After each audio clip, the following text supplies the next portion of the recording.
우리 근데 30분 안에 얘기할 수 있을까? 두 번째 주제. 다음 주제로 넘어가시죠. 예, 일단 해봅시다. 해보시죠. 다음 주제가 뭐죠? 이번에 이제 얘기해볼 주제는 어디서부터 어디까지 클래식이라고 부를 수 있는가.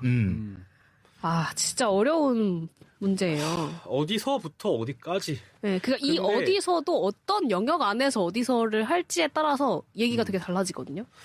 근데 사실 클래식이라는 말 자체가 사실은 되게 어렵죠. 그러니까 이게 문제가 그 많아요. 좁은 의미에서 사실은 원래 클래식이라는 거는 고전이란 뜻이잖아요. 고전 시대 음악이죠. 그렇죠. 근데 이제 우리가 음악 사적으로 봤을 때 여러 시대를 구분할 때 고전 시대가 있잖아요. 그걸 이제 실제로 영어로 클래시컬 피리어드라고 하는데 그 의미에서의 클래식이냐 아니면 좀 더 넓은 의미에서 사실 클래식을 우리가 보통 얘기하는 클래식을 얘기를 할 때는 음악 장르에 가깝죠. 네. 그렇죠. 그렇죠. 그래서 그거에서 약간 처음에는 약간 혼동이 있을 수 있는 것 같아요. 그래서 그 클래식이라는 단어 자체가 그 음악들을 모두 하나 묶어서 담을 그릇으로는 너무 부족하다라는 생각이 저는 좀 네. 들어요. 그리고 고정관념을 너무 많이 발생시키고. 그치. 근데 그럼에도 불구하고 보통 사람들이 관념적으로 받아들이는 그 용어의 이미지에 들어가는 음악이 어떤 거냐라는 그쵸. 걸 얘기를 하는 거죠. 그쵸. 네. 근데 제가 이제 클래식 음악을 정의를 한번 찾아봤어요. 근데 이제 기본적으로 서양 예술 음악으로 정의를 하는데 민속, 대중, 즉흥 음악과 구분되는 형식적 기록된 전통으로 봅니다. 그래서 형식, 화성, 구조의 복잡성을 핵심 기준으로 삼는데요. 일단 음악학적으로 이렇게 얘기를 합니다. 자, 여기에 대해서 이제 그래서 수많은 이제 논란이 있을 수 있죠. 화성의 복잡성?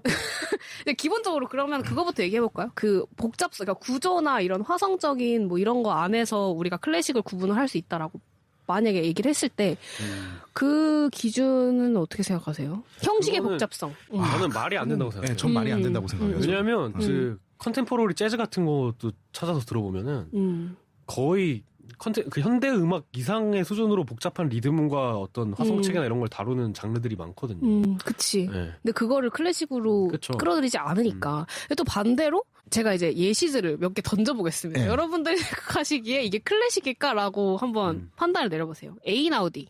아, 루도비코 에이나우디. 예. 비슷한 계열로 아르보 페르트, 막스 리터 이런 사람들이 있을 수 있겠죠? 아, 되게, 와, 골 때리는 예시들이네요. 진짜. 그러니까. 그러니까 이게 애플 클래식 앱에는 들어가 있습니다, 일단. 네. 애플 클래식에는 들어가 있고, 그리고 사실 애플 클래식 안에서 그래서 막스 리터가 지금 거의 몇 년째 1위거든요? 그 슬립이라는 음반이 있어요. 그러니까 진짜 말 그대로 잠들 때 들으라고 만든 음악이고, 제가 예전에 불면증이 시작할 때 그 음악을 틀어놓긴 했는데, 그러니까 엄청 미니멀한 곡이거든요? 그래서 이게 사실 그 형식과 복잡성을 기준으로 삼았을 때는 할 수도 있는 거죠. 그쵸. 근데 약간 클래식 음악가들이 연주를 하긴 한다. 페르트 같은 경우에는, 아르보 페르트 같은 경우에는 그 연주해요. 막 르노 카피숑이 연주합니다. 네. 예. 정명훈도 지휘하고 그래요. 맞아요.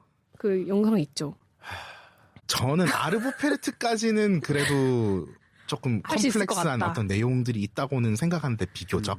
그거 내용적인 측면인가요? 그러니까 어떤 음악 구조적인 것보다는 좀, 메시지? 혹은 어떤. 아, 그렇다기보다 음악의 의도? 어떤 내부적인 요소로 봤을 때 미니멀해도. 미니멀해도 그 사람이 어떤 그 가져가는 어떤 그 구축의 원리는 어느 정도는 있고요. 그다음에 그 사람이 그거를 이런 워딩으로 설명을 해요. 틴티나블리 음악이라는 어떤 자기만의 어떤 구성 원리가 있긴 해요. 근데 그게 개인적으로는 조금 유치한 편이라고 생각은 하긴 하는데 그래도 좀 그런 게 있고 그런데 그 문제는 이제 에이나우디나 막스리터 같은 경우는 너무 접근 자체가 좀 경음악에 가깝거든요. 진짜. 뉴에이지랑- 또 나왔어, 경음악. 오늘도 나왔어. 뉴에이지랑 그 분간이 안 되잖아. 사실 분간하기가 그러니까 좀 뉴에이지는 뭐죠? 그럼 이제 뉴에이지를 만약에 정의를 한다면 뭘까요? 새로운 시대 이런 말인데.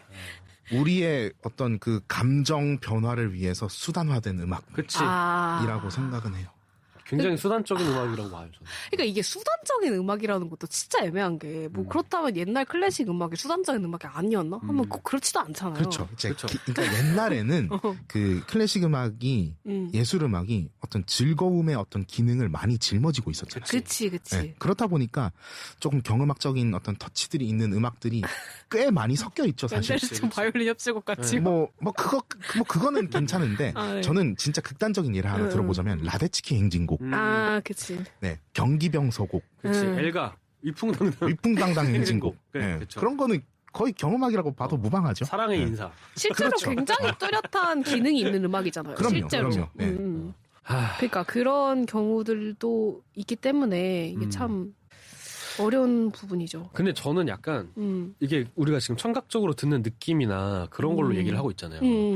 근데 제가 생각해 봤을 때는 약간 그것도 중요한 것 같아요. 약간 클래식이라는 게 클래식으로 위상을 잡을 수 있었던 이유는 저는 생각할 때 연속성이거든요. 그러니까 예를 들면은 바흐라는 작곡가가 있었으면 이 사람이 남긴 어떤 유산이 다음으로 계승이 되고 그거를 또 이어받아서 또 새로운 게 나오고 베토벤이 뭔가를 남기면 그거를 또 이어받아서 또 새로운 게 나오고 이 연속성의 맥이 있다고 저는 생각을 하거든요. 근데 이게 꼬장꼬장하게 보면 뭐 너무 아카데믹한 그런 그러니까. 소리긴 한데 그치.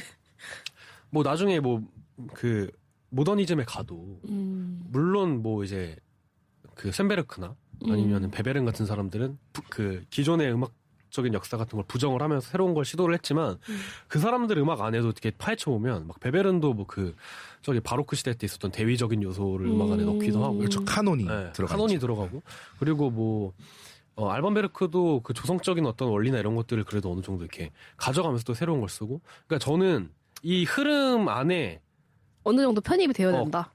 껴 있느냐 그거를 이어가느냐 꽤 중요한 요소라고 생각해요. 저는 그게 중요한 것 같아요. 근데 그 유산에서 자유로운 사람이 있을까요? 작곡하는 사람들이? 근데 사실? 그거를 이제 참 되게 이루마. 이루마. 그러니까 다들 어느 정도의 그런 유산이 그러니까 그걸 계승하느냐 마느냐를 어떻게 구분을 하는지가 그러니까 약간 그런 게 어려운 있어. 것 같아. 그거 그 토대 위에서 자기 것들을 만들어가는 사람이 있고 거기서 쏙쏙쏙 몇 개 뽑아가지고 답습하는 착착 해가지고 스키로 뭔가를 딱 조립해서 그냥 그 양산형으로 꺼내놓는 그런 사람들이 있고. 근데 그럼 기본적으로 어쨌든 작곡이나 어쨌든 음악사에 대한 지식이 있는 사람들이 그걸 할 수 있을 것 같은데 그렇죠. 우리가 그때 얘기를 했을 때 베를리오즈 같은 사람들은 못 배운 음악이라고 하셨잖아요. 그렇죠. 그런 건 어때요? 베를리오즈는 음악사적으로 봤을 때 그래도 그냥 못 배웠다고 하는 게 그 정규적인 그 교육 과정 내에서 못 배웠다라고 하는 거지. 근데 그 사람들도 이전 시대 악보를 보고 공부하고 그쵸. 연구하고 수술하는 시간들이 분명히 있었을 거잖아요. 그리고 그 동료 작곡가들이 함께 하던 사람들이 있었고. 그렇기 때문에 못 배웠다 이게 저희가 말하는 못 배웠다가 완전 그 서양 박사 밖에 있던 사람 이런 얘기가 아니라 네, 그런 차원인 거죠. 네. 오히려 진짜 밖에 있었던 사람은 사티 같은 사람. 진짜 에릭 사티 같은 사람이죠. 사티는 어때요, 그러면? 근데 에릭 사티도 면에서. 그나마도 파리 그 음악원 들어갔다 나왔어요. 그치, 맞아. 그리고 그 그렇긴 해. 당시에 드뷔시랑 교류도 했었고. 네. 이게 사실 그 당시 교류로 봤을 때는 우리가 역사가 지나고 나서 판단을 하는 거잖아요. 그게 메인이었어. 뭐 혹은 그게 어떤 우리가 서양 음악사적으로 봤을 때 어떤 그 의미 있는 분단이었어. 이러는 거지. 지금 그러니까 동시대에 판단하기 좀 어려운 부분이긴 하죠. 그게 약간 어렵죠. 저는 그런 것 같아요. 옛날에 그런 말이 있었잖아요. 누가 했었지? 일단 뭐 거인의 어깨 위에 올라서서 뭐 이렇게 해야 된다. 약간 그런 말 한 사람이 있었잖아. 거인의 어깨만 기억나. 아무튼 그러니까 제 얘기는 그런 것 같아요. 그러니까 그 선배들이 쌓아온 그 유산 위에 일단은 자기가 그거 위에 올라서야 되는 것 같아요. 그러니까 그걸 공부를 하고 연구를 하고 해서 그 위에 어떤 자기의 색깔을 또 찾아서 하나 더 보탰을 때 그때 그것이 좀 어떤 그 우리가 흔히 얘기하는 클래식이라는 어떤 좀 더 다른 음악들과는 구분되는 어떤 지적인 그 결과물로서 받아들여진다고 저는 생각을 해요. 꽤나 지적으로 들리네요. 그러니까 지적 활동으로 많이 들리네요. 그렇죠. 사실은 그쵸. 그런 부분이 인텔렉추얼하지. 그런 부분이 크죠. 그래서 이 안에서도 사실 그런 것들을 잘한 작곡가들이 좀 더 높게 평가를 받으니까. 아무래도. 그러면 네. 이제 언제나 좀 이 문제에 있어서 가장 많은 논란을 일으키는 문제가 영화 음악 어디까지 이제 클래식으로 볼 것인가 이거든요. 그러니까 영화라는 매체가 생겨나면서 사실 그 시대의 클래식 음악계에 있던 사람들도 영화 음악을 그래서 많이 했잖아요. 뭐 코른골츠라던가 번스타인도 그렇고 요새 시대에 와서는 뭐 한스 짐머, 존 윌리엄스, 히사이 시조, 류이치 사카모토 등등 있죠. 근데 이제 그런 경우에 이제 뭐 오케스트라랑 같이 합작을 하기도 하고 위촉을 하시기도 하고 뭐 베를린 그 필하모니가 아예 그 연주한 영화 음악 음반도 있고. 그렇죠. 그러니까 약간 어느 정도 근데 이것도 저는 제가 느끼기에는 관례처럼 느껴지거든요. 그러니까 좀 관례적으로 이 음악계 안에서 클래식으로 좀 안아주면 클래식으로 봐주고 아니면 안 그런 것 같아요. 그러니까 번스타인 같은 경우도 본인이 지휘자고 클래식 음악계에서 굉장히 큰 영향력이 있는 사람이었으니까 영화 음악을 했어도 계속 지금까지도 그 영화 음악이 오케스트라에 의해 연주가 되고 사람들이 클래식 음악으로 많이 이제 인정을 해주잖아요. 사실 존 윌리엄스도 거의 이미 그렇게 됐죠. 근데 약간 한스 짐머부터 인가하게 되잖아요. 아무래도 사람들이 히사이 시조라던가. 근데 이게 참 어떻게 해야 될까? 이게 그러니까 뭐 흔한 반론으로는 영화 음악은 어떤 기능 음악이다. 이것 때문에 이제 클래식으로 잘 편입을 안 해주려는 그런 의견들이 있는데 사실 그걸로는 전 되게 빈약하다고 생각해요. 왜냐면 그거는 말이 안 된다고 생각해요. 발레 음악이라든가 뭐 오페라 음악이라든가 심지어 종교 음악 뭐 기능 음악이죠. 사실 거의 다. 그렇죠. 바그너가 지금 시대에 태어났으면 영화 감독했을 거예요. 네. 그랬을 것 같아. 맞아. 네. 맞아. 그러니까 이게 그러면은 또 이렇게 얘기할 수 있잖아요. 그러면 영화 없이 음악으로서 독립적으로 기능을 할 수 있다면 그거를 우리가 그래도 클래식 음악으로 봐줄 수 있을까? 이렇게 또 질문을 던져봤을 때 그렇게 따지면 지금 콘서트홀에서 가장 많은 흥행을 하는 공연의 형태가 OST 그쵸. 곡이잖아요. 뭐 히사이 시조라던가 뭐 디즈니라던가 이런 게 항상 매진을 하고 그런데 보통 클래식 애호가들 사이에서는 그걸 또 클래식 공연을 안 쳐주죠. 그래서 참 사실 대중적으로 호소하는 면이나 아니면은 대중적으로는 이미 그거를 음악으로서 사람들이 즐기기 시작했기 때문에 그게 독립적으로 연주가 되는 건데 우리는 왜 이걸 클래식으로 받아들일 수 없는가? 받아들일 수 없느냐? 어때요? 히사이 시조나 한스 짐머가 어느 정도 만약에 뭐 시대가 좀 지났을 때 우리가 이걸 클래식 음악으로 받아들일 수 있을 거라고 생각하세요? 저는 존 윌리엄스나 아주 그냥 보면은 엔니오 모리코네 같은 사람 같은 경우에는 맞아 엔니오 모리코네도 있지. 그래도 괜찮을 수도 있다라는 생각이 들기도 하거든요. 왜냐하면 엔니오 모리코네와 존 윌리엄스는 자기 그 파퓰러한 그거 하면서도 약간 컨템포러리한 뭔가를 따로 또 시도하려고도 했었어요. 그래서 엔니오 모리코네 현대음악 작품도 있어요. 그럼 이거를 그럼 인물 기준으로 보는 거네요. 그러니까 예술가 기준으로 보는 거네요. 그 예술가가 설사 소위 말하는 경음악 같은 음악을 만들었어도 어떤 음악적으로 의미 있는 시도를 했다면 그 사람이 쓴 곡들은 그래도 어느 정도 편입을 해주겠다. 이런 느낌인가요? 근데 그거라기보다도 저는 사실 이게 영화 음악이라서 뭐 경음악이고 그런 거는 그쵸, 전혀 아니라고 생각을 음악을 하고 봤을 때 음악의 퀄리티의 문제인 거죠. 왜냐하면은 이제 기능 음악이 그 자체로서 좀 독립적으로 존재하기가 좀 힘이 떨어지는 이유가 아무래도 내용을 위해서 봉사를 하다 보니까 그러니까 그 영화를 위해 봉사하다 보니까 음악적인 내용들의 디테일이 제거되기 시작하거든요. 맞아. 그리고 이게 그러니까 뭐 만약에 이제 기능 음악이라고 했을 때 발레나 오페라랑 비교를 했을 때는 발레나 오페라는 훨씬 음악적으로 비중이 크지요. 비중이 커지는 것 같아요. 발레도 사실 춤 자체가 음악이랑 같이 갈 수밖에 없는 운명이고 그게 좀 더 아무리 그 춤을 위해 봉사를 한다고 하더라도 음악적으로 조금 더 많은 자유가 있는데 영화는 좀 그것보다 덜하니까. 네, 그러니까요. 맞아. 퀄리티의 문제라는 게 사실은 제일 맞는 것 같아요. 그렇죠. 그 내용들이 하나하나씩 이제 음악적인 내용들이 포기가 되면서 예, 점점 음악적인 퀄리티가 저하되는 현상이 자주 발생하는 게 영화 음악이라고 생각을 해요. 그래서 뭔가 정서적으로 뭔가 딱 이제 텅 빈 어떤 그런 걸 표현해야 될 때는 음악도 덩달아 미니멀해져야 되고 어떤 그런 종속적인 면이 그리고 약간 메인 테마가 있으면 그 메인 테마를 계속 반복해야 해줘야 되고 베리에이션의 정도도 제한이 걸리고 그치. 그리고 약간 어느 정도 그 사람들의 감정을 끌어올리는 역할을 가장 중요시 해야 되다 보니까 굉장히 감정 호소적이 되죠. 근데 이제 문제는 그 퀄리티를 그래서 누가 결정하냐 뭐 이런 식으로 딴지가 올 수는 있긴 한데. 그치. 근데 이건 영원히 딴지 걸 수밖에 없는 문제고 그렇게 되는 게 당연하죠. 사실. 그래서 저는 일정 정도 권위라는 게 필요하다고 생각해요. 약간 그런 것들을 보고 그래서 그런 역할을 하는 것들이 그 분야의 지식인들 아니겠습니까? 네, 그래서 공부를 또 하는 거고. 저는 퀄리티의 문제로 보는 게 거의 그렇죠. 이 클래식 음악이 발전된 역사를 봤을 때 이게 약간 그 대중매체라는 게 따로 생겨나면서 이 클래식 음악의 그 구분이 좀 더 생기면서 생겨난 문제인 것 같긴 해요. 그러니까 그 당시에는 클래식 음악이 약간 또 대중음악이기도 했고 모차르트 오페라 같은 경우에는 그러니까 그때는 대중과 클래식 음악을 구분할 이유가 없었던 거죠. 근데 이제 와서는 이제 막 영화 생겨나고 뭐 다른 다양한 음악 장르들 대중 음악들이 생겨나면서 그렇죠. 이거를 클래식과 구분을 해야 될 필요가 생겨난 거잖아요. 근데 그러면서 그럼 클래식 음악만이 줄 수 있는 그러니까 대중 음악과는 다른 클래식 음악만이 지켜야 되는 게 무엇인가를 정의를 해야 될 필요가 생겨난 거죠.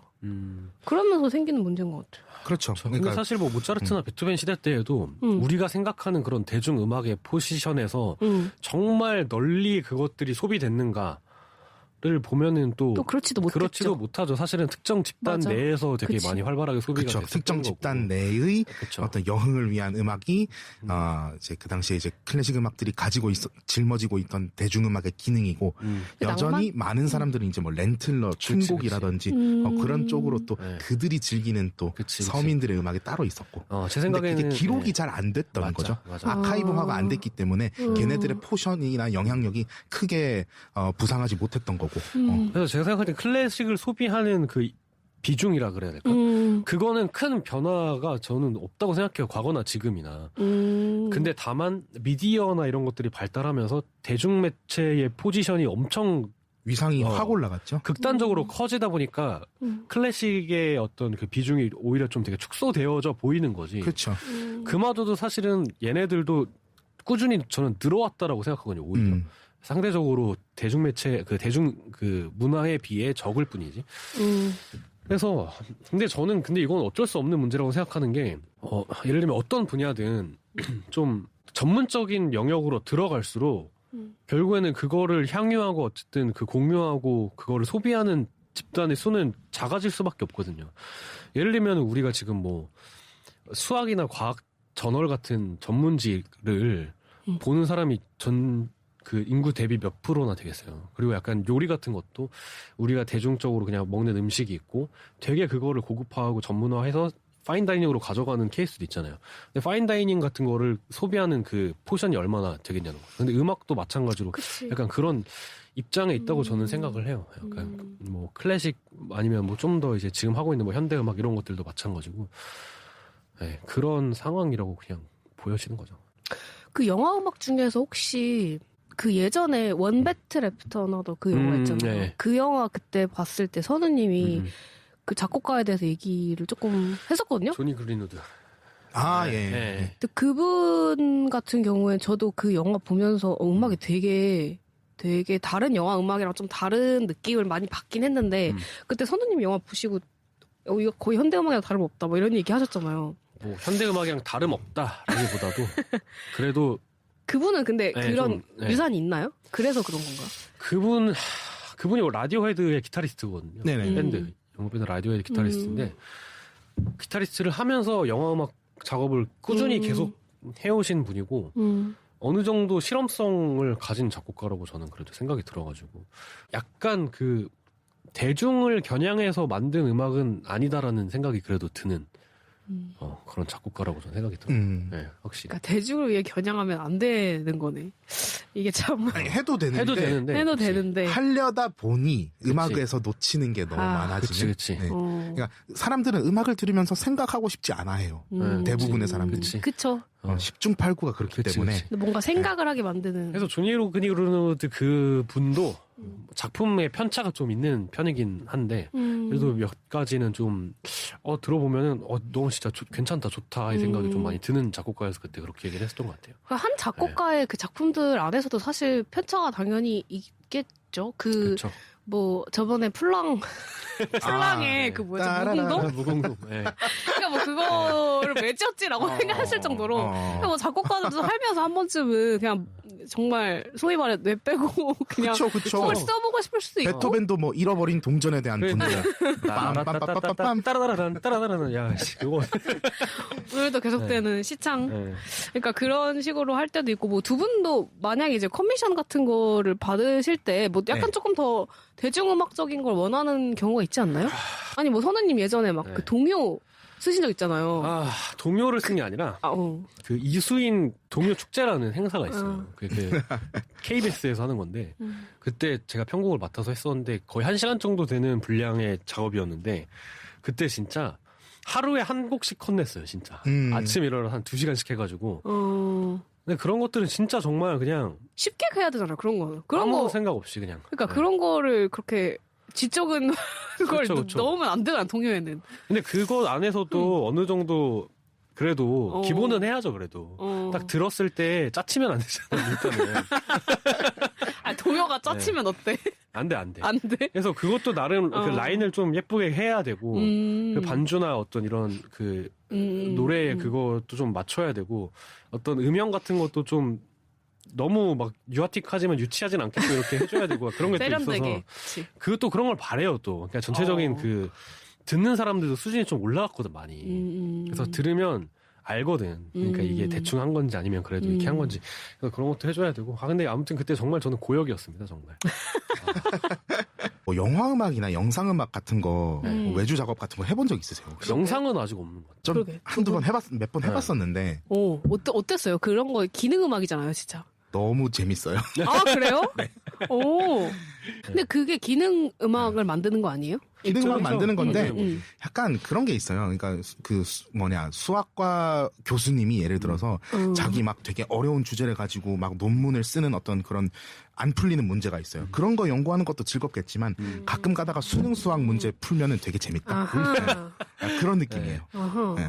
약간 근데 그런 거 좀 있는 것 같아요. 그러니까 예술성을 어느 정도로 추구하느냐에 따라서 예를 들면은 그 유럽에 그 약간 칸 같은 데 올라오는 예술 영화 같은 거 보잖아요.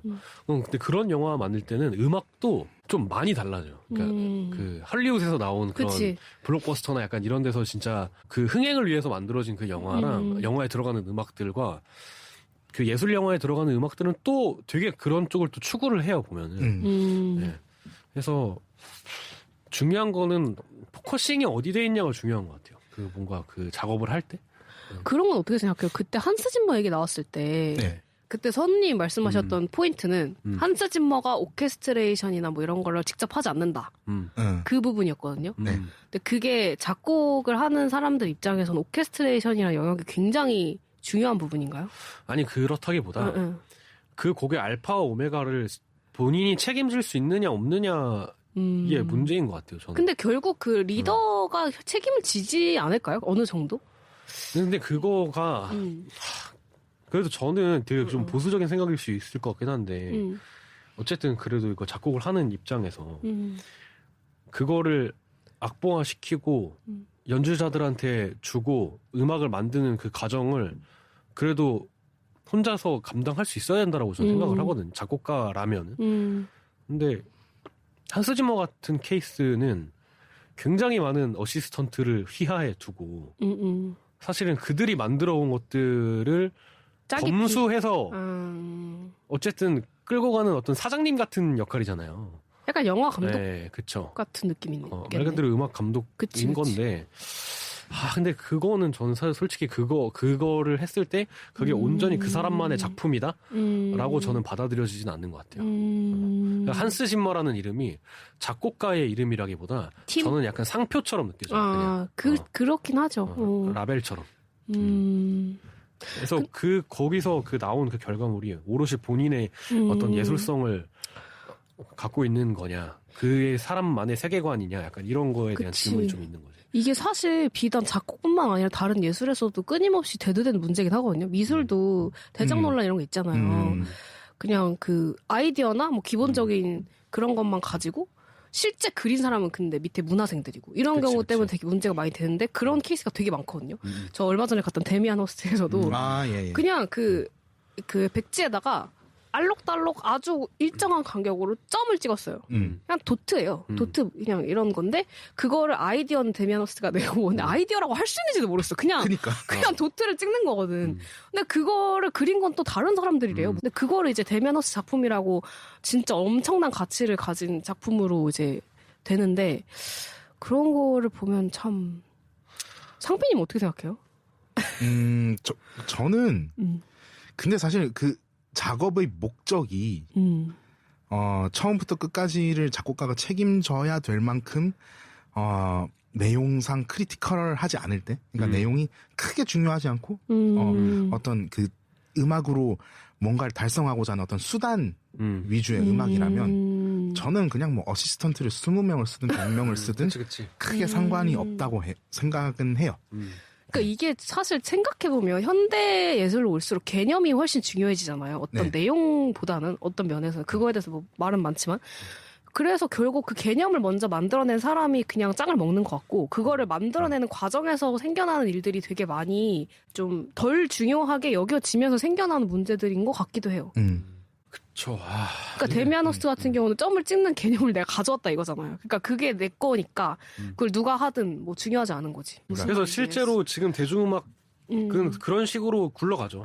네, 예를 한 들면 곡의 뭐, 작곡가가 10명이 돼. 그치. 뭐 정해졌잖아. 뭐 탑라이너라 그래가지고 그 멜로디 쓰는 사람 있고 비트메이커라 그래서 비트 찍는 사람 있고. 근데 정작 클래식이나 뭐 현대음악판 안에서는 그런 경우가 많지 않나요? 제가 알기로는 샤리노가 그런 식으로 작업을 한다고 듣긴 했어요. 그래요?